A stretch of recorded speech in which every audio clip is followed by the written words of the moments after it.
Alright, so I said in the 6415 video the maintenance on the 4510 was next. Unfortunately, between rain and time schedules and several other things, most of the work occurred when it got too dark for the camera.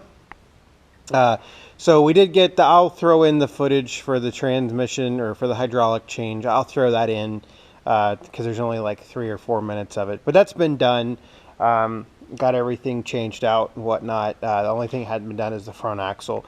But I figured, just like I did the 6415 video a couple days ago, it's just kind of cool to hear about other machines.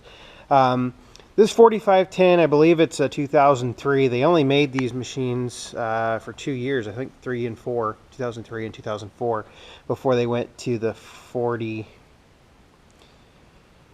Can't exactly remember what the replacement would be. Anyway, it's a 20 series. I can't remember if it kept the same. I can't remember if it kept the same 4520 designation. I think it did. So the 20 series, gosh, they made those up until like 2013, I believe, 2014. So a pretty long run. These machines came after the 4500. Or the 1000 series, so you had like the 4400, the 4500, the 46, 4700, and they just added 10 to those. The 4510 is approximately 39 horsepower. It's got a Yanmar TNE 84 in it.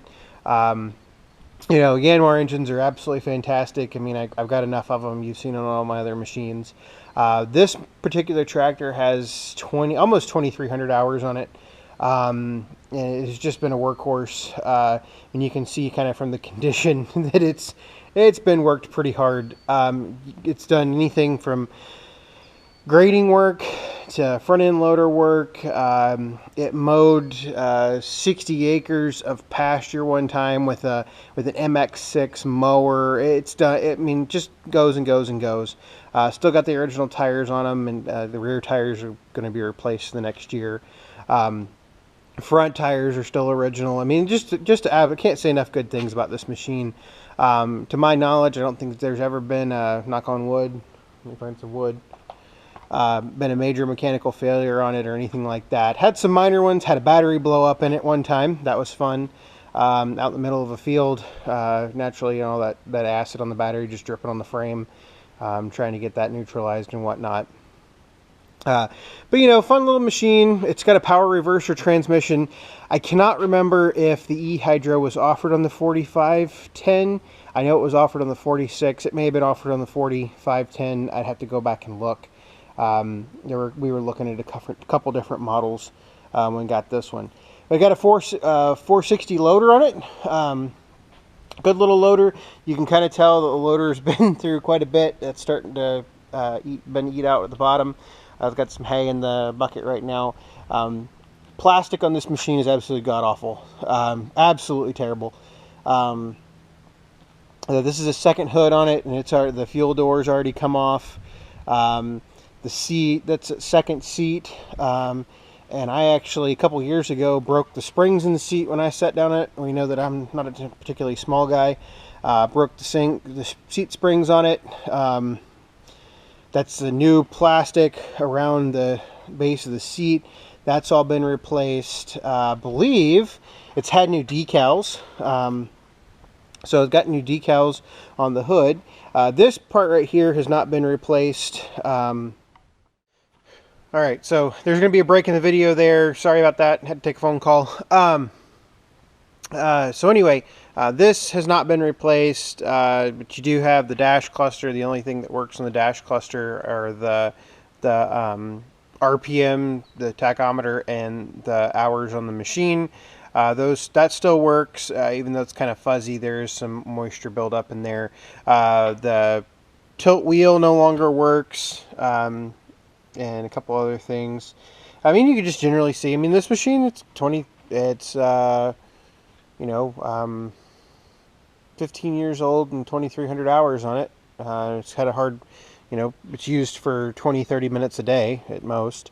Rear 3-point, it's got significant amount of wear on it, things like that.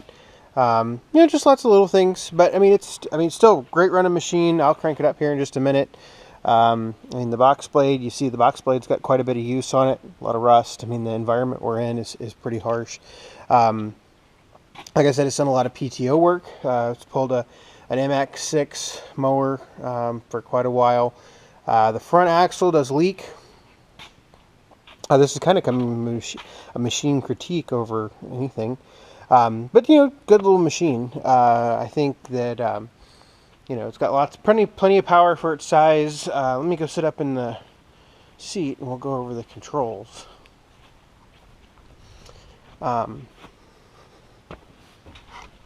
So, and this is what's great about these size John Deeres. I mean, they're just fantastic, and they just last and last and last.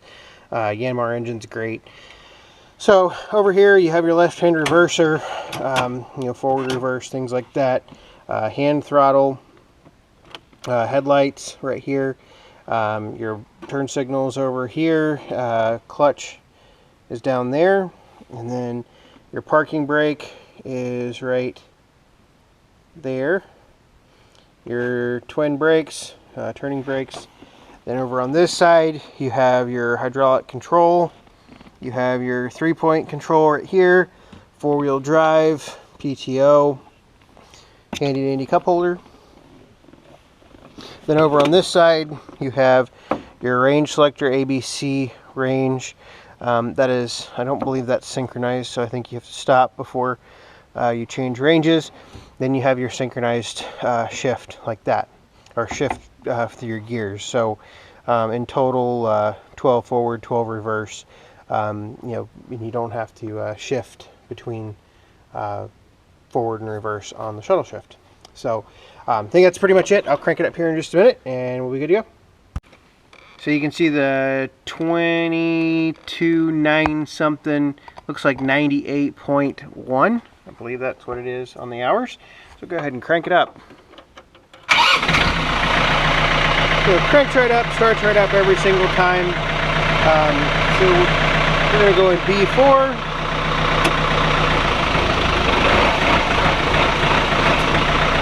So all that's clutchless.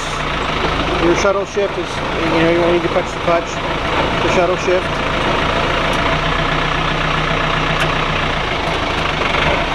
And we'll get it parked. So thanks for watching. Leave a comment below if you got something else. These are great little tractors. Certainly nice to drive. So thanks for watching.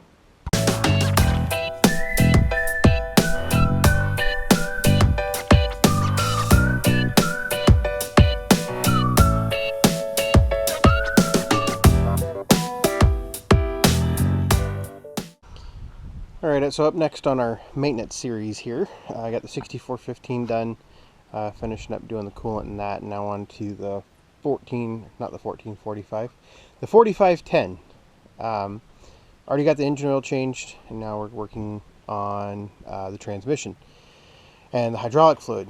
To do that, what we have to do is underneath the machine here, we've got a drain. So there's a drain right here, and then it doesn't show it in the manual, but there is a drain in the back there. I don't know if I'll probably go ahead and open that one up. Those are 17 millimeter. And then after that we have, if you can see it right there, we've got a suction tube or suction screen right there. You have to pull that drain plug out, and then after we pull that drain plug out, got to pull that whole cover off. So I've got to do that. So I'll get those draining. Can't remember exactly how much fluid it takes, but I'll get those draining and I'll come back and see what we're up to.